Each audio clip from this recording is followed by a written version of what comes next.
Assalamualaikum warahmatullahi wabarakatuh. Perkenalkan kami dari kelompok 2. Saya Ratu Rahmatillah. Saya Karlin Latviani. Saya Muhammad Faiz Amrullah. Pada kesempatan ini, kami akan mempresentasikan hasil mini riset yang berjudul Intensitas Penggunaan Handphone Terhadap Kesehatan Mental dan Religiusitas Siswa SMP Muslimin 5 Bandung. Penelitian ini dilakukan sebagai bagian dari tugas mata kuliah Psikolog Agama.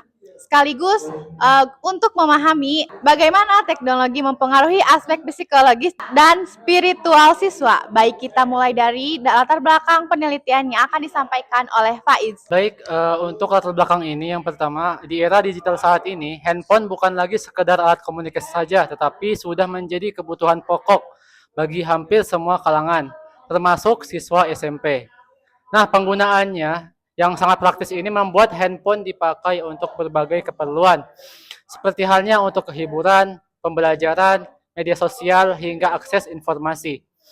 Namun, penggunaan handphone yang tidak terkontrol dapat menimbulkan dampak tertentu, terutama bagi remaja.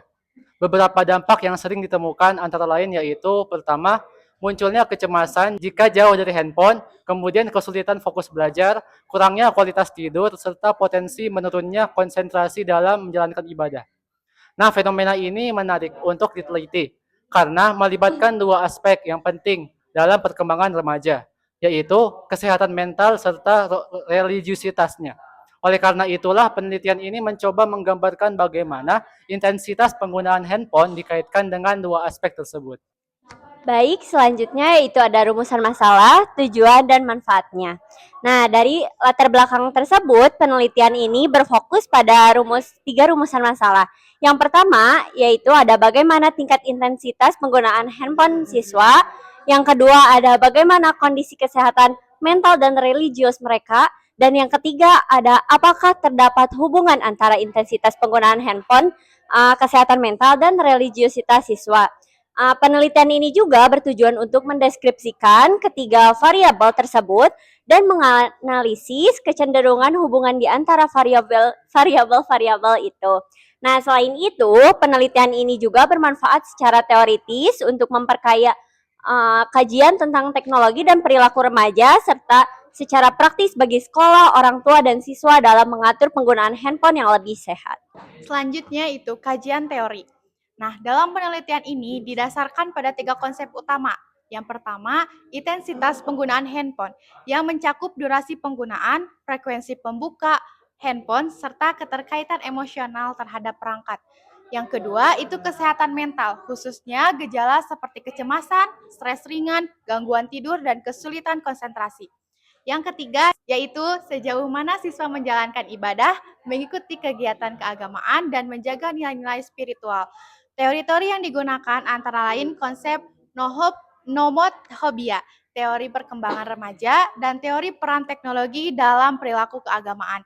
Kerangka berpikir dibangun berdasarkan dugaan bahwa semakin tinggi intensitas penggunaan handphone, semakin besar potensi ketergangguan kesehatan mental dan religiusitasnya. Berikutnya yaitu metode penelitian. Penelitian ini menggunakan pendekatan kuantitatif dengan desain deskriptif korelasional. Subjek penelitian adalah 35 siswa SMP Muslimin 5 Bandung yang dipilih melalui penyebaran kuesioner Google Form. Instrumen penelitiannya menggunakan skala penelitian 1-4 untuk mengukur intensitas penggunaan handphone, kesehatan mental, dan religiusitas. Data dianalisis secara deskriptif untuk melihat kecenderungan setiap variabelnya, serta analisis hubungan antar variabel secara naratif berdasarkan pola jawaban responden. Baik, selanjutnya ada hasil deskripsi responden.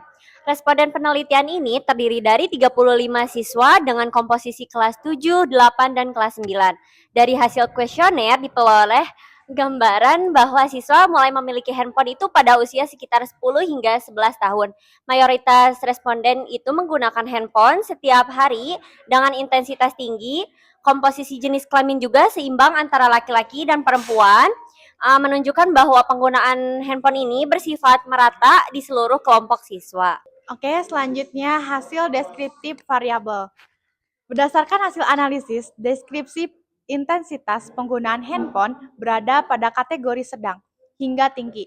Sebagian besar siswa menggunakan handphone lebih dari 2 hingga 3 jam per hari, dan bahkan ada yang lebih dari 5 jam. Kebiasaan yang paling sering dilakukan adalah membuka handphone berulang kali meski tidak ada notifikasi serta mengakses media sosial setiap hari. Untuk variabel kesehatan mental, ditemukan bahwa beberapa siswa mengalami kecemasan saat jauh dari handphone, merasa terganggu ketika baterai habis, serta kesulitan tidur akibat terlalu lama menggunakan HP. Selain itu, gangguan fokus belajar juga muncul sebagai dampak yang cukup menonjol. Sementara itu, para variabel religiulitas siswa umumnya memiliki kesadaran beribadah yang baik. Mereka berusaha untuk tidak menggunakan HP saat ibadah dan berhenti ketika mendengar azan. Namun, penggunaan HP tetap menyebabkan distraksi, terutama pada saat mereka sedang beribadah atau hendak memulai kegiatan keagamaannya. Nah, berikutnya, dari analisis hubungan antar variabel, diperoleh 3 kesimpulan penting. Yang pertama, terdapat hubungan positif antara intensitas penggunaan handphone dan gangguan kesehatan mental. Semakin tinggi penggunaan handphone, maka semakin tinggi pula tingkat kecemasan dan gangguan fokus yang dilaporkan siswa. Kedua, terdapat hubungan negatif antara intensitas penggunaan handphone dan religiusitas siswa. Meskipun tidak terlalu kuat, pola jawaban menunjukkan bahwa semakin lama siswa menggunakan handphone, maka semakin lama pula mereka terdistraksi selama ibadah. Ketiga, walaupun siswa masih memanfaatkan HP untuk kegiatan positif seperti mendengarkan ceramah, distraksi, tetap lebih dominan daripada manfaat religius yang diperoleh. Baik, selanjutnya yaitu ada kesimpulan. Nah, secara keseluruhan ini, penelitian ini menyimpulkan bahwa intensitas penggunaan handphone siswa itu cukup tinggi dan berdampak pada kesehatan mental mereka. Gejala yang muncul itu meliputi ada kecemasan, gangguan tidur, dan kesulitan konsentrasi. Religiositas siswa secara umum berada pada kategori baik, namun tetap terganggu oleh penggunaan handphone yang berlebihan. Dengan demikian, penggunaan handphone yang tidak terkontrol memiliki 2 dampak besar pada siswa, yakni psikologis dan spiritualnya. Baik, sekarang rekomendasi. Berdasarkan temuan penelitian, ada beberapa rekomendasi yang dapat dilakukan. Yang pertama, itu sekolah perlu memberikan edukasi literasi digital, terus mengawasi penggunaan handphone di lingkungan belajar, dan menciptakan program yang mengurangi ketergantungan digital siswa. Yang kedua, itu orang tua turut mengawasi waktu dan konten yang diakses anak, serta memberikan batasan penggunaan di rumah. Yang ketiga, siswa diharapkan bisa lebih disiplin dalam menggunakan handphone, terutama pada jam belajar dan ibadah. Keempat, peneliti selanjutnya disarankan menggunakan analisis statistik korelasional secara kuantitatif untuk hasil yang lebih akurat. Kemudian implikasinya. Nah, penelitian ini memiliki implikasi penting bagi dunia pendidikan dan perkembangan remaja. Penelitian ini menunjukkan bahwa teknologi tidak hanya mempengaruhi perilaku belajar, tetapi juga keseimbangan emosional dan spiritual siswa. Hasil ini dapat dijadikan dasar pengambilan kebijakan sekolah terkait penggunaan handphone serta meningkatkan pemahaman orang tua mengenai dampak jangka panjang penggunaan handphone bagi anak. Demikian presentasi mini riset yang dapat kami sampaikan. Semoga penelitian ini bermanfaat dan dapat menjadi rujukan bagi sekolah, orang tua, dan siswa dalam membangun budaya digital yang lebih sehat. Terima kasih atas perhatian semuanya. Wassalamualaikum warahmatullahi wabarakatuh.